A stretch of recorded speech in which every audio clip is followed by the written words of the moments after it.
Right. Thank you very much. It's a smaller crowd for the second half.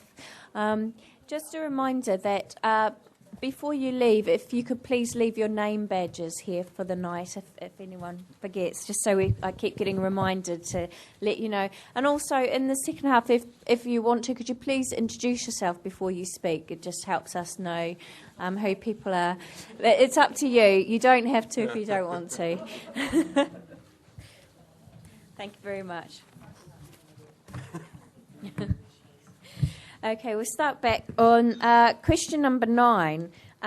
All developments that increase pressure on facilities produce a requirement for social and community facilities. And under what circumstances should these not be provided on site? I mean, there's the obvious one, which is where they're very small, but cumulatively over time, very small developments do put increasing pressure on social and community facilities.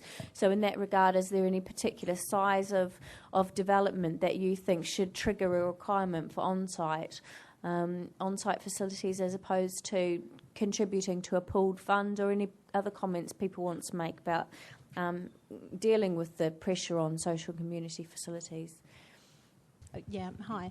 I just wanted to say that I think instead of one of the things I think that does need to be looked at is, instead of looking at maybe looking at sort of community social facilities to each specific development, is to look at the development pipeline as a whole for an area. That way you can sort of look at a sort of complete strategy for your community and facilities, and then you can attribute specific elements of that to each development, rather than looking at a specific development maybe to supply different facilities. Because I think any facilities that go in, I think there's always this issue around sustainability. So you could put facilities in, but a lot of the time they're unsustainable. Okay. So I think it's about having a long-term strategy around sustainability of the facilities that you're putting in as well. Okay, thank you very much. Jane Buttigieg, South West Renewal Partnership.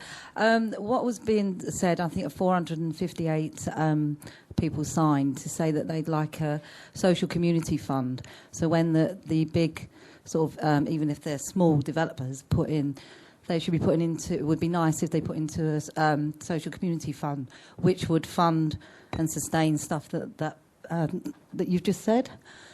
So we build that up, and that's what we were looking for, because I think it's happened in Paddington. I think they got a social fund for developments, and I think the South, SW1, that's what they're hopeful.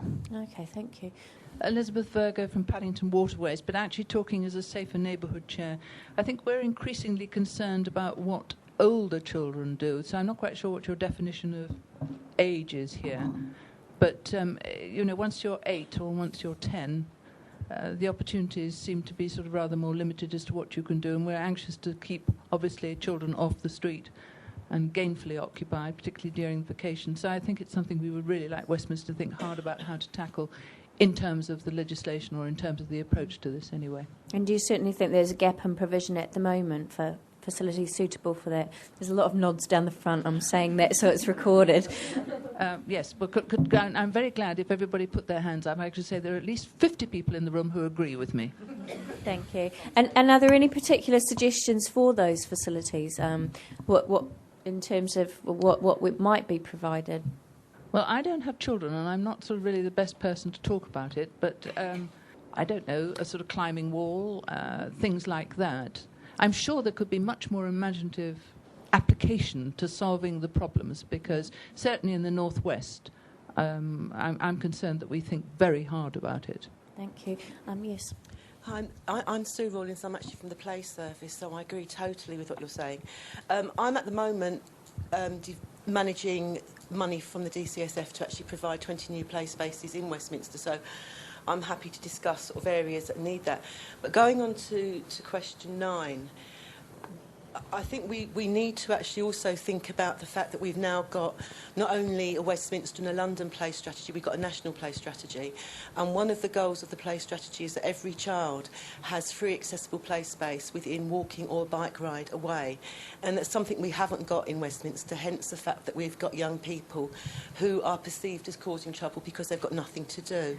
there are various ways that we can put in some sort of form of intervention, and obviously in the play service and in the youth service we're doing that in a number of ways, and that can always be expanded. But until we actually start taking seriously the needs of children and not just the under fives, because in my experience the under fives have a voice because their parents will often come up, about under fives, and they've got the children's centres as well. But the 8 to 14-year-olds are definitely left out in the cold with very little meaningful quality play experiences available. So I think it's really important that we do always look at what play facilities are available, and not just swings for babies, but places where older children and young people can hang out.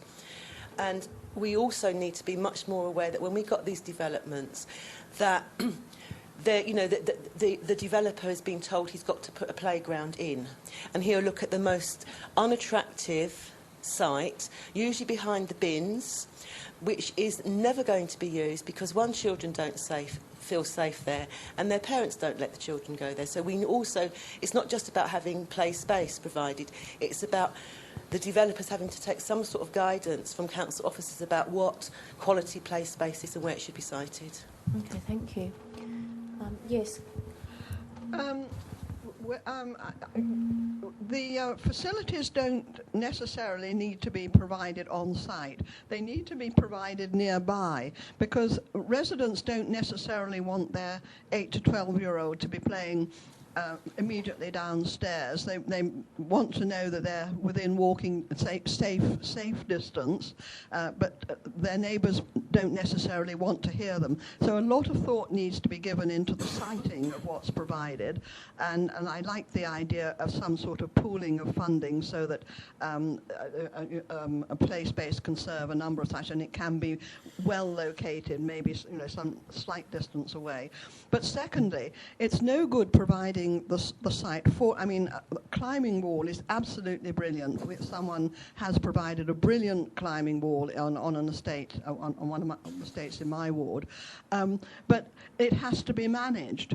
And it's no good having something like that if the funds aren't there to open that playground and manage it, because a climbing wall is something that does need to be managed by adults. We have provided from our councillor's budget for management in some hours, but it needs much more than that.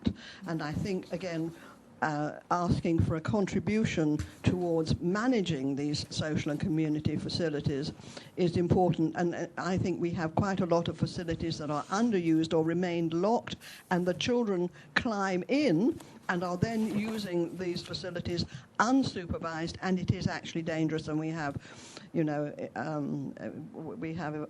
issues of a child being left stranded inside because they can't climb out to the place they jumped into. Thank you. Yes, on the front.